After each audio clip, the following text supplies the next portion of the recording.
and I'll haunt your nightmares. Little did you know that I like fear. When you turn, I'll be right there. Inilah hasil laga Inter Miami versus New York City dalam lanjutan Major League Soccer pada Minggu, 1 Oktober 2023, Minggu pagi. Berlangsung di DRV PNK Stadium, Inter Miami kalah dengan skor tipis 1-1 atas New York City. Gol New York City lahir dari kaki Santiago Rodriguez di menit ke-77. Sedangkan gol Inter Miami tercipta oleh Joseph Martinez pada menit akhir di menit ke-90 tambah 5. Meski bermain imbang, hasil ini cukup membuat Inter Miami naik satu tangga ke urutan 13 dengan mengemas 33 poin. Sebenarnya Inter Miami berpeluang naik ke posisi 12 jika pada laga ini tim berjuluk The Herons itu menang. Sayangnya bermain tanpa kehadiran Lionel Messi, tampaknya Inter Miami tak bisa berbuat lebih. Ya, sosok Lionel Messi memang penting bagi Inter Miami. Sebab selama Messi bermain membela Inter Miami, belum juga mengalami getirnya kekalahan. Bahkan satu trofi Ligues Cup pun mendarat manis di lemari Inter Miami.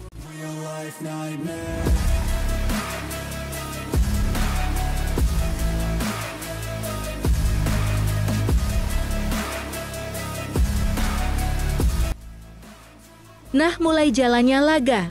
Pelatih Inter Miami, Gerardo Martino memilih formasi 3-5-2 dengan menempatkan duet Campana dan Farias. Jika menilik ke dalam skuad yang dibawa Inter Miami, The Heron tampaknya tak memasukkan dua pilar andalannya yakni Lionel Messi dan Jordi Alba. Hal itu dikarenakan dua pemain itu sedang dalam masa pemulihan. Sedangkan tim tamu, New York City menggunakan formasi 4-2-3-1. 5 menit berjalan kedua tim terlihat saling jual beli serangan.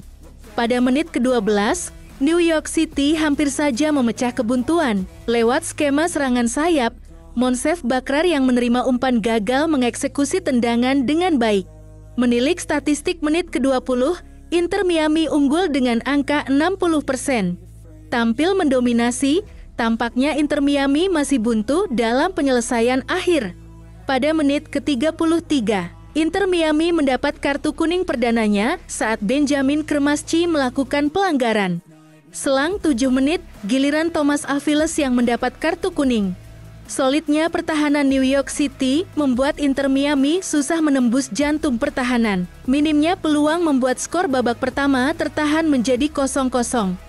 Nah, pada babak kedua, New York City tampaknya memberikan perubahan dengan memasukkan Ricard Ledesma dan menarik Teles Magno, menghentikan laju pemain Inter Miami. Kartu kuning pertama diperoleh oleh New York City untuk Ricard Ledesma. Menilik statistik menit ke-60, Sergio Busquets sukses mencatatkan akurasi bola yang impresif dengan torehan 90%. Solo run dari Rodriguez tampaknya harus dihentikan oleh Farias ke menit 61. Atas ulah Farias itu akhirnya berbuah kartu kuning ketiga untuk Inter Miami dan berbuah tendangan bebas. Penampilan gemilang kalender mampu mengahalu tendangan bebas dari pemain New York City, 62. Kartu kuning keempat untuk Inter Miami setelah Serhii Krzyzov dengan sengaja menjatuhkan pemain New York City dalam membangun serangan balik, menit ke-69. Selang 1 menit, kini giliran Espinoza mendapatkan kartu kuning kelima untuk Inter Miami setelah mendaratkan tackle keras. Total pemain Inter Miami telah mendapatkan 5 kartu kuning. Tumpulnya lini depan membuat Inter Miami melakukan pergantian. Campana ditarik keluar dan digantikan oleh Martinez. Menilik statistik menit-menit ke-75, Inter Miami unggul dengan torehan 60% ball possession. Meski unggul, New York City lah yang sukses membuka keran gol. Meliuk-liuk melewati dua pemain Inter Miami, Santiago Rodriguez mampu melesatkan tendangan keras mengarah ke pojok atas kiri gawang, menit ke-77. Skor jadi 0-1 untuk New York City. Meski kembali tampil menekan, Inter Miami belum juga sukses menyamakan kedudukan. Momen ditunggu-tunggu Inter Miami datang pada menit akhir babak kedua. Sundulan dari Joseph Martinez berhasil mengamankan wajah Inter Miami dari kekalahan. Skor berimbang menjadi 1-1. Tak ada peluang lagi tercipta. Skor 1-1 bertahan hingga laga usai.